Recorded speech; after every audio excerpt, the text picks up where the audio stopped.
Assalamualaikum warahmatullahi wabarakatuh. Selamat sore, salam sejahtera bagi kita semua. Perkenalkan, nama saya Selamat Haryadi AMD AK.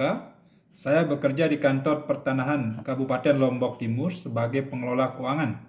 Saya adalah CPNS 2019 yang sedang mengikuti Latsar atau pelatihan dasar calon pegawai negeri sipil gelombang kedua, golongan 2 angkatan 3. Pada kesempatan kali ini, saya akan menyampaikan nilai keteladanan pahlawan nasional yang mencerminkan nilai bela negara dalam menjalankan tugas dan fungsi sebagai pegawai negeri sipil.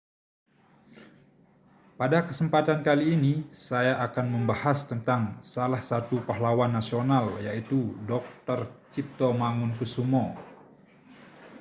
Dr. Cipto Mangunkusumo dilahirkan pada 4 Maret 1886 di desa Pecangakan, Jepara, Jawa Tengah.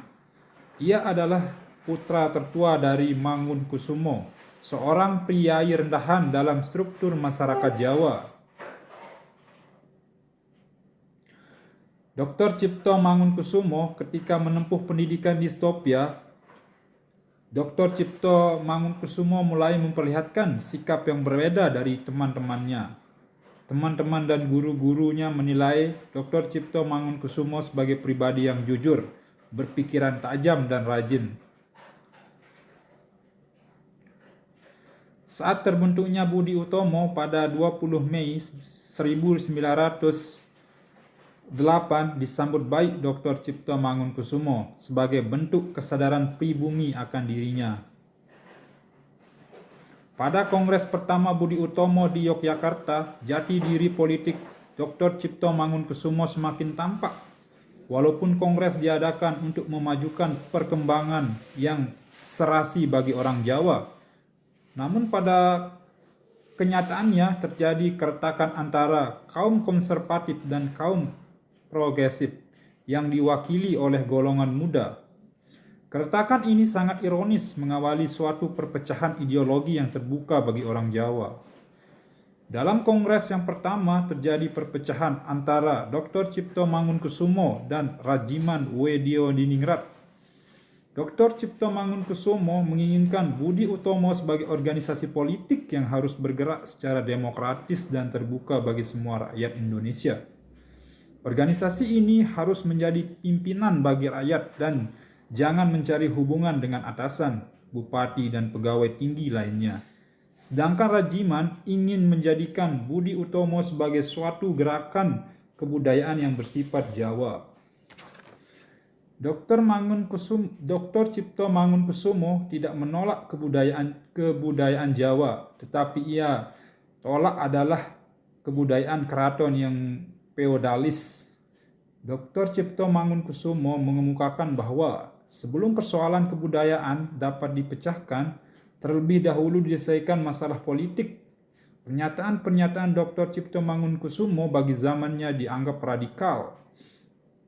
Gagasan-gagasan Dr. Cipto Mangunkusumo menunjukkan rasionalitasnya tinggi, serta analisis yang tajam dengan jangkauan masa depan.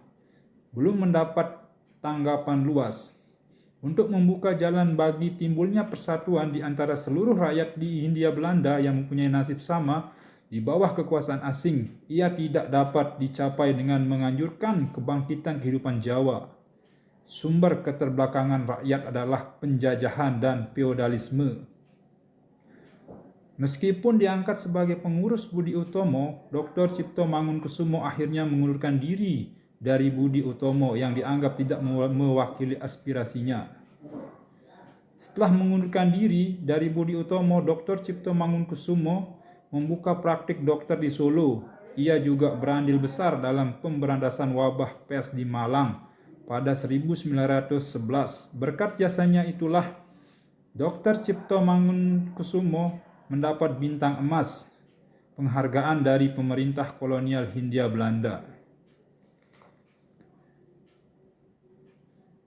Dari situ dapat kita ambil beberapa nilai bela negara yang bisa jadi teladan kita untuk menjadi seorang PNS yang sangat profesional dalam tugas dan fungsinya.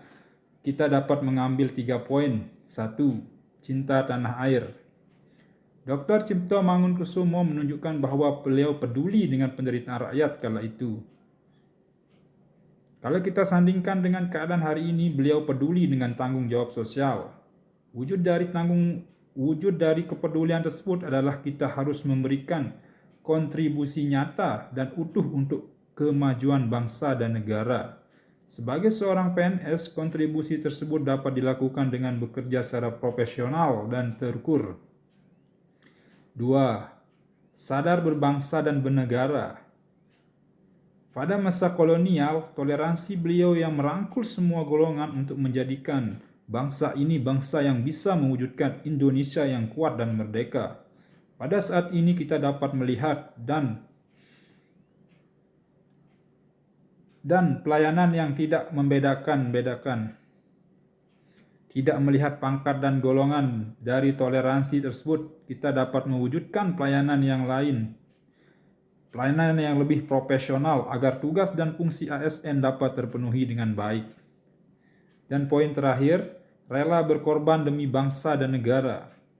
Contohnya peduli lingkungan sekitar. Pertama, hal inspiratif yang bisa kita ambil adalah menolong orang-orang yang membutuhkan pertolongan. Sekian dan terima kasih. Wassalamualaikum warahmatullahi wabarakatuh.